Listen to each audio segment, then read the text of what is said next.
Hello, this is video number 3 in my series that I'm calling Digital Freedoms, where I'm sharing my experiences providing client website services in order to fund a free living digital nomad lifestyle. Now, in the last video, I said I was going to talk about nomadic living costs this time, but it turned out to be quite a large topic, which I'll need to break down a little further. I tried to record something, got verbal diarrhea and got introspective, so I don't want to subject you to that. So instead, I thought I would follow up with a little bit more context on what I was talking about in the last video on how we are now focusing on hosting and care. But first, if you find yourself liking this video, then please subscribe to the channel, click on the notification bell. And if you are a Facebook user, then perhaps you'll want to follow the link below this video and join our Facebook group. So let me start with the first reason for focusing on hosting and care, which is that it provides us with a financial safety net. What we've learned through our travels is that as a couple, we could live quite comfortably by the beach in Asia for about $10,000 a year. Now, a lot of that is largely based on our experience of being in Goa in India, but we found other places where it seems to be an equivalent setup. And there are lots of places which are nice and sunny by beaches, which the cost of living is a quarter of that of London, of which we are used to. So with only 10K to find to live, if we provide 40 clients with hosting and care at $400, that's going to give us 16K a year. If we take away our costs, which are going to be the server expenses and our software costs, usually for our website licenses, which is an incentive for our clients to come on our plans, that's probably going to amount to 4K at most. That still leaves us 2K for the unexpected or to buy ourselves a lollipop.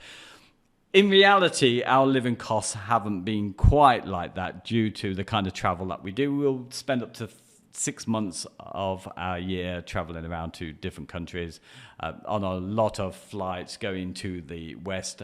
And more recently, we've decided to rent our accommodation in Goa for the whole year so we can keep our stuff there.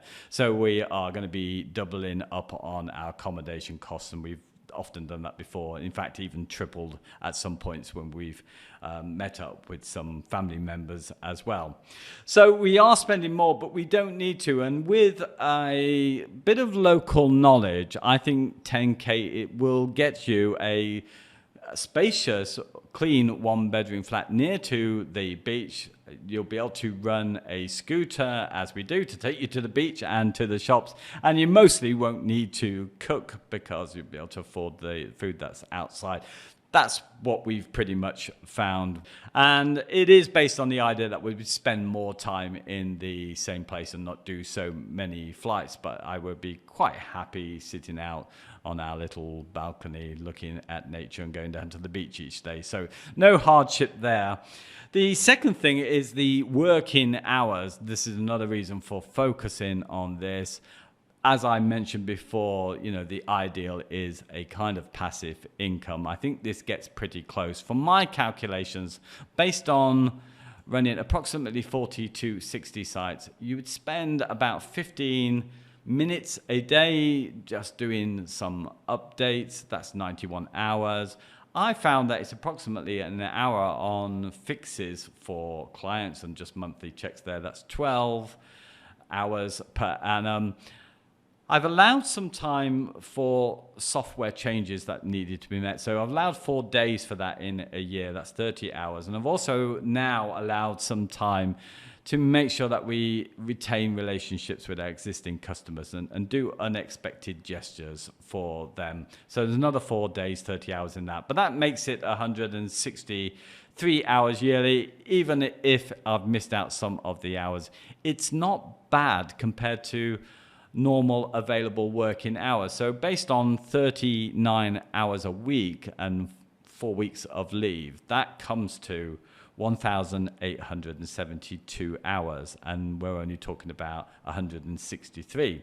Now, in our case, I'm working with my wife, so our costs of living were based on two of us, and two of us can work on this. So it gets pretty close to being a passive income when this is split between the two of us. And in fact, actually, my wife does most of the work on this because it was fairly easy for her to pick up what needs to be done in terms of running the hosting and care. And assuming that your sites are largely running the same kind of tools, so you're familiar with them and you've got reliable software, it seems pretty easy to me to be able to scale up to 100 and get 40K. And presently, we are actually managing over 60 sites, but some of those are our own, and some of these are half-price deals that we gave to my friend who brought in her clients because they could have probably been served with a simple HTML site. Should they want to use WordPress more, then they will need to scale up in their hosting. So we've still got a bit of work to fund our lifestyle entirely through this. But the third reason why we like it is that it's a way of generating future work, which we still want. So with them being our customers regularly, we're in the forefront of their minds, I hope, when it comes to redesigns and new projects. There's an increased likelihood that we'll get referrals from them, which is probably the best kind of marketing. And we've also got a permanent audience to be able to upsell some other services, perhaps some SEO, some funnels, landing pages, analytics, whatever. So we charge people on a yearly basis. So there is that contact we have, and we warn people by emails. But we do have automated monthly reports as well to let them know what jobs we're doing. So we're keeping who we are in their minds regularly. I, as mentioned, have allowed 4 days to do little extras that go beyond our service. So examples of that have been when GDPR came out, I offered to help people to put up new privacy policies and check things. And more recently, I've added a plugin for Google Analytics for many people who wanted that. And occasionally I will do the odd chargeable job for free. So our plan doesn't include our time. It includes our time for fixes, but it doesn't include our time for things that they might want. They would need to pay for it. So sometimes I just throw those in because it just creates a better relationship and goodwill. And also a little thing that I do, but then maybe more about my spending habits. I do like to look in on some great deals that you occasionally get. I mean, one of the favorites is AppSumo, and I will pick up some tools knowing that they probably will not get used for years, knowing the clients that I have. So things like SEO, rank check-in and heat maps and A/B testing. A lot of that I don't get to use with my clients, but they come with a high subscription, so I can offer this to a client. They will see that it costs a lot. I give it to them for free. It seems like a nice thing to do, but it might actually encourage them to take their marketing one step further. So that's something that I'm working on doing a little bit more of. Right, let me move on to the considerations as well. So I've made it all sound very easy. There is a bit of churn, there is a turnover. I can't judge this because it's still fairly new in our journey. We're not where we want to be yet with this. And actually there's been a big change because a lot of clients were coming in, as I mentioned in the last video, from my friend. They've been her clients. So when she closed her business just over a year ago, many of those who she had a good face-to-face relationship with and went to her for some general face-to-face support, I started to lose a bunch of those people. Over this last year, though, we have been able to replace them, and maybe at the start of next year we'll have more than that. So I'm working on roughly, this is guess, that it's going to be a sort of 10%. It's all going to depend on how you treat people, which is why I'm more keen to keep that contact now, and the service that you're providing and just the type of client, of course. But if it is 10%, then if I want to be lazy and lay back and go to my 40 sites only and pretty much retire, then I'm only going to need to do 4 web projects a year. And if I want to go to my 40K, then I can get 100 sites, and that's going to be 10 sites to have to build within a year, and that's going to be a big boost to the yearly income as well.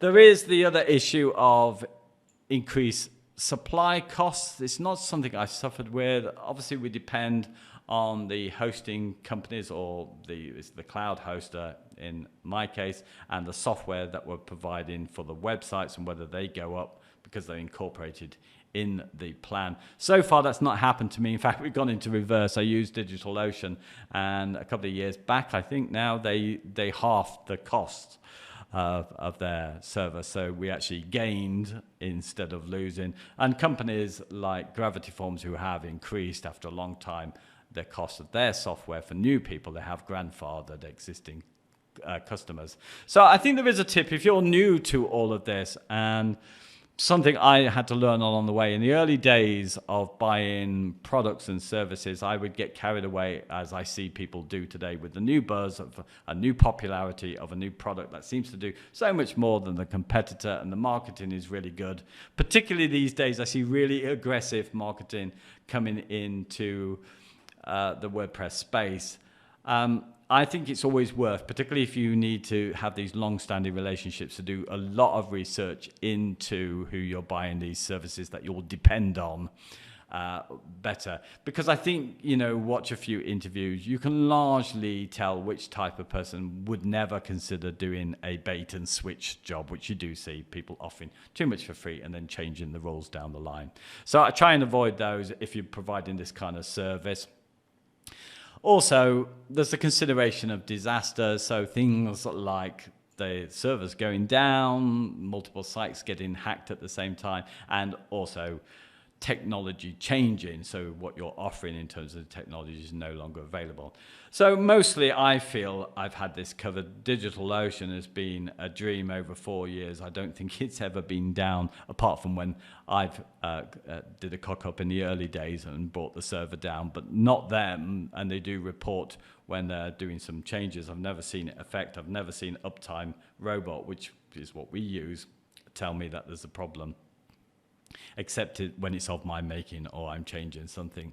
So when it comes to the hacking, that's not been an issue that I have. Make sure that I have a very good scanner, make sure I have plenty of backups so I know about an issue and then I can back up to it. That's pretty much what covers me. I have got some experience because of all of the clients who didn't come on our plan and still aren't on it, get their sites hacked, and so I get to clean those up, so a little bit of experience there. I'm going to assume that there is going to be the point when some of the key software that I rely on becomes obsolete. Perhaps it will be the Gutenberg project in WordPress, that it will get to the point where it's usable enough to take over from what my trusted page builder, Beaver Builder, can do. I just suspect that there's not going to be too much of a worry, because I've already gone from using a theme where I hard-baked everything in the Genesis framework to move into the page builder, and I've still got people on the Genesis with hard-baked code. These things turn over with the client paying as they need new redesigns, assuming that the software that you've got doesn't go out of business and that they look after their product, which has been the case if you pick well.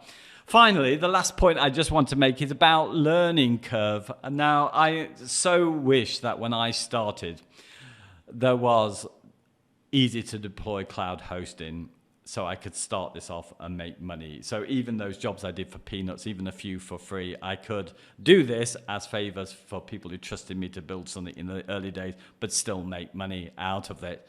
And even back then, there wasn't really the same need for hosting. WordPress got an update, a very fairly minor one, once a year. Now with page builders, a lot more plugins that we use, ability to do more, there's need for the maintenance. I think people accept that, and we've got the cloud hosting. So now there is the market there. I just wonder if, when I was starting, whether I would actually put the learning curve in to learn this, because without a doubt, it's a distraction from perhaps when you're first starting, that you want to know what the cool stuff you can do with websites is, and that's probably looking into hosting, which is not so straightforward, particularly if you have to use command line, which scares me, but it actually turned out to be easy. Or you want to set up your backups on something cheap like Amazon S3, which is very reliable, compared to, say, using a much more expensive service like iThemes Sync. it takes more time. And I know there are certainly plenty of developers and designers who to this day do not want to do that. They want to have that taken care of, don't mind, pass on that cost to the client if they're going to manage them themselves. But a lot of these services that I didn't see around that have now become very popular with designers and developers are effectively doing the same thing as I'm doing for myself, and sometimes even charging more than I'm charging my clients. So by learning this, I've got more people who will not have a problem with coming on my hosting because I've got this to compare it to, and I still make a profit. It would be more difficult if I use those services, but there is a learning curve. But I think, if I was being sensible and thinking about the future, that's where I'd put my time. I'd be really interested to know if anybody listening to this is in that situation, or whether you want me to. I will talk about this a little bit more in other videos and share what we do, but I just wonder how much interest there is in it, and if there are any particular things that you'd want me to share about what we do for our hosting and care plan. Anyway, that is enough from me. Thank you so much for listening. If you did like this, then please do give me a thumbs up on Facebook. I've been seeing quite a lot for these videos. They don't get so much of an audience, and they are a bit long. So I'm really, really grateful that some people are liking it and taking the effort to either comment or give me a thumbs up. It really is much appreciated. Anyway, I hope you have a nice day, and I hope to see you again in another video. Okay, bye-bye.